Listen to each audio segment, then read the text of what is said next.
The day my father stood up in that conference room and told a room full of lawyers, executives, and my grandmother's estate attorney that I was financially irresponsible, emotionally unstable, and completely unfit to manage a single dollar of this family's legacy, I didn't say a word. I just sat there with my hands folded on the table. He took that as weakness. He always did. My name is Brooke. I'm 32 years old. And I need to tell you what happened in that room, because I've spent a long time carrying it alone, and I think some of you will understand it in a way that my own family never did. My grandmother, everyone called her Grandma Evie, though her full name was Evelyn Hartwell, died in October of last year.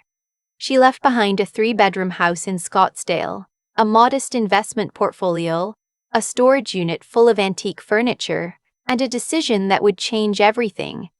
She left the controlling share of her estate to me. Not to my father, not to my uncle, not split evenly among the grandchildren. To me. I didn't know she was going to do that.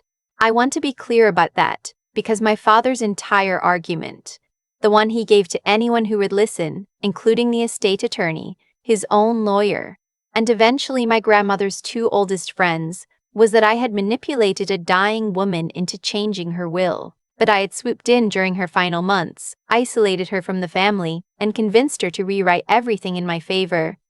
None of that was true, but the truth I've learned is remarkably easy to ignore when the alternative story feels more satisfying to the people who want to be angry.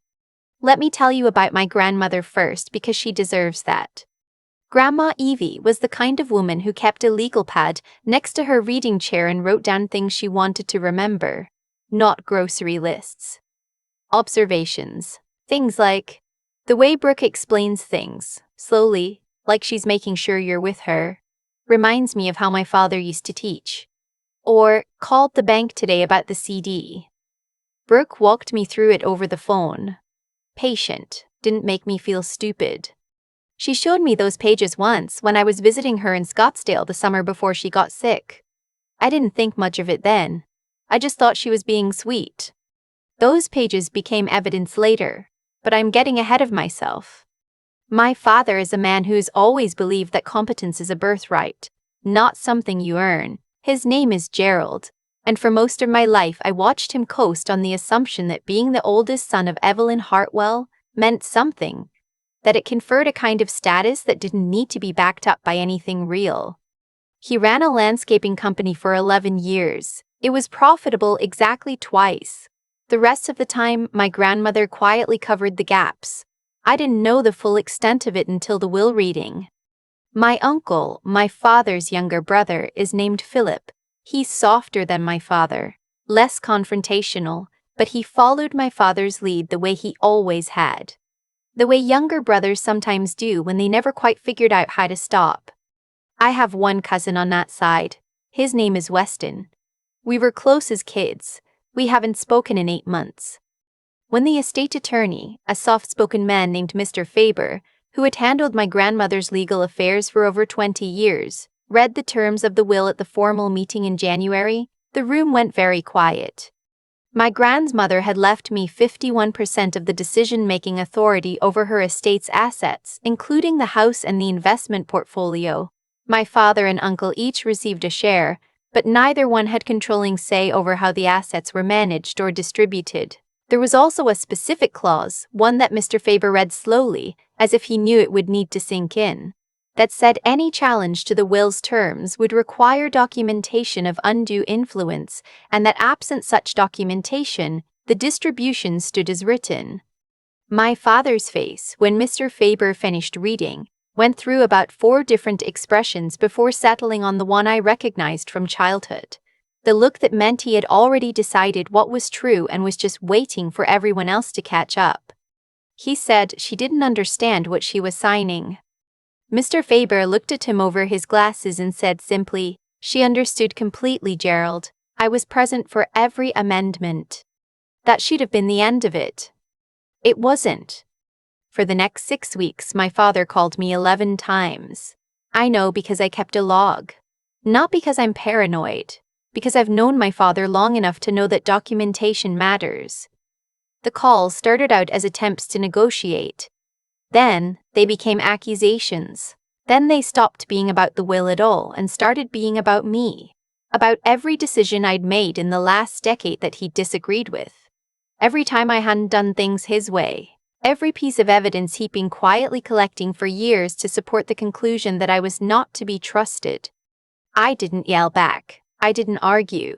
I said, "Dad, if you want to contest the will, you'll need to go through Mr. Faber's office." And then I got off the phone. He hired a lawyer. Her name was Miss Holbrook.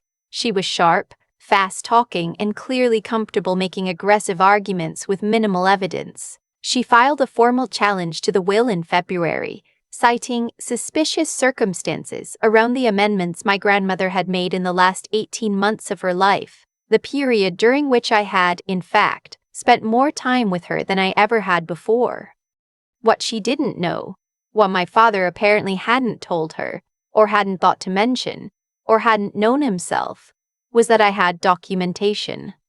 Not because I planned this, not because I'd anticipated a legal fight, but because my grandmother had asked me to help her organize her affairs, and I had done it carefully, the way I do everything, and I had kept records.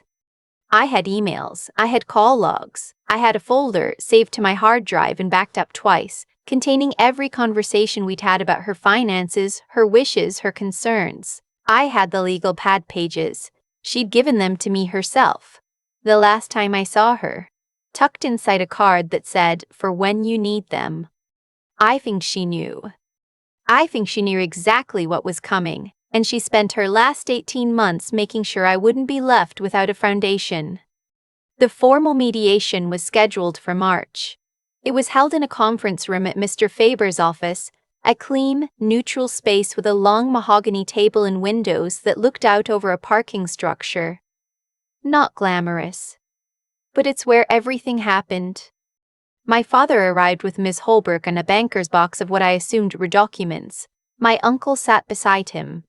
Weston sat in the back of the room, not quite looking at me, his jaw tight. I arrived alone. That was a choice. I had been advised by Mr. Faber, who was present in his capacity as the estate's representative, not as my personal attorney, that I could bring my own legal counsel. I had consulted with a probate attorney named Ms. Ewan, who had reviewed everything and told me, quietly, that my position was solid.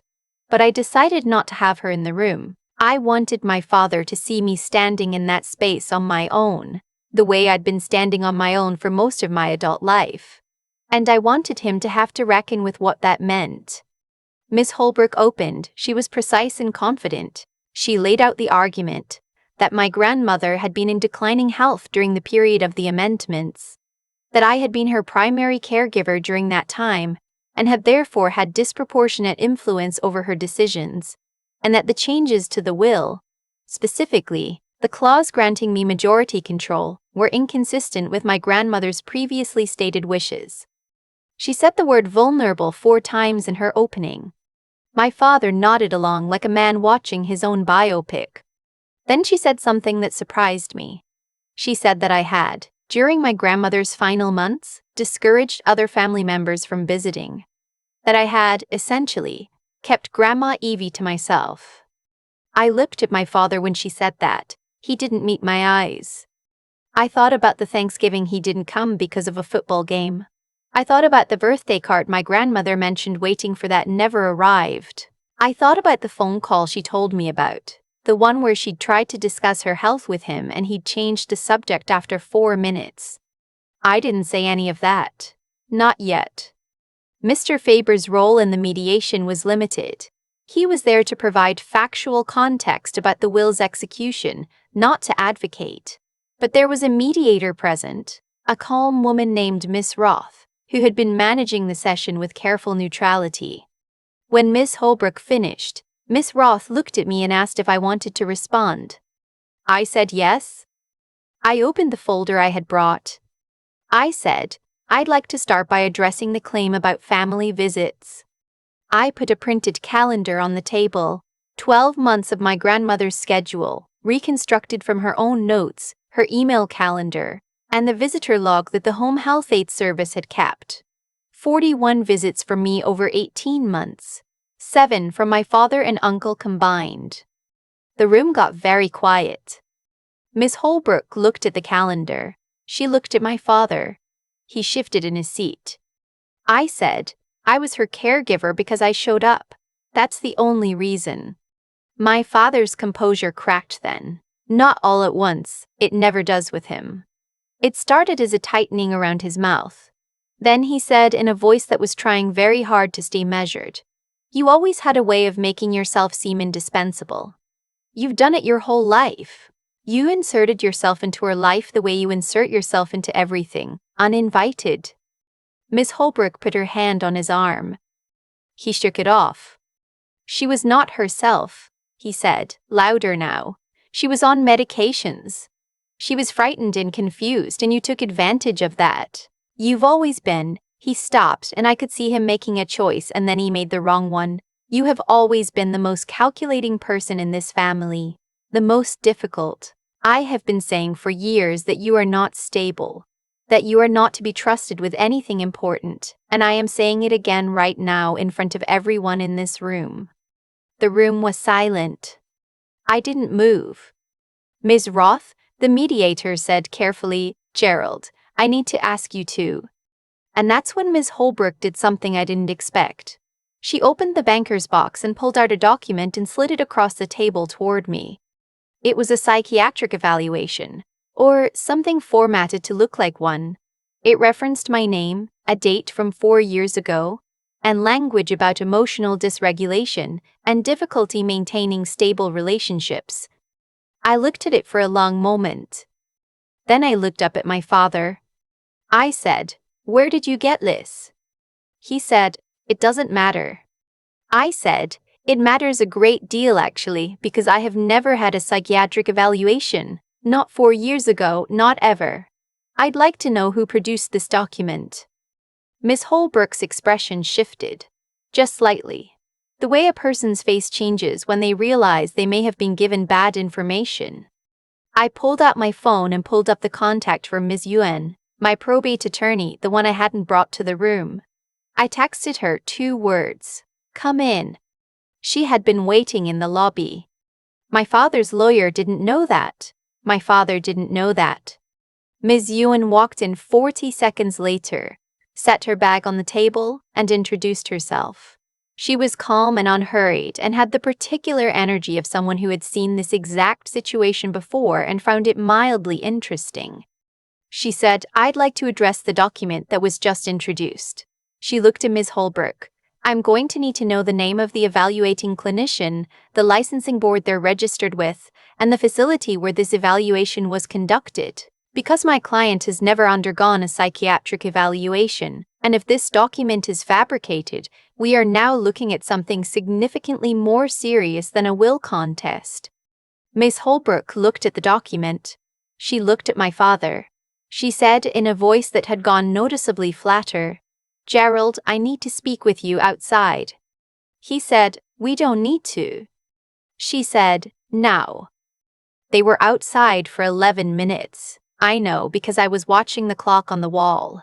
Weston didn't move. He was staring at the table surface with a look I recognized. The look of someone who was beginning to understand that the story they were told was not the full story. When my father and Ms. Holbrook came back in, something had changed. She sat down and put both hands flat on the table and said, "My client would like to withdraw the psychiatric document from the proceedings. We are prepared to acknowledge that its provenance is unclear." "Unclear," Ms. Yuen said quietly. "We are withdrawing it," Ms. Holbrook said. Her voice was clipped. She did not look at my father. My father sat down. For the first time in my life, in any room, in any version of any argument we had ever had, he looked small. Ms. Yuen turned to Ms. Roth and said, "My client would like to proceed." I put the legal pad pages on the table, my grandmother's handwriting in blue ink, filling margin to margin. I didn't read them aloud. I just let them sit there.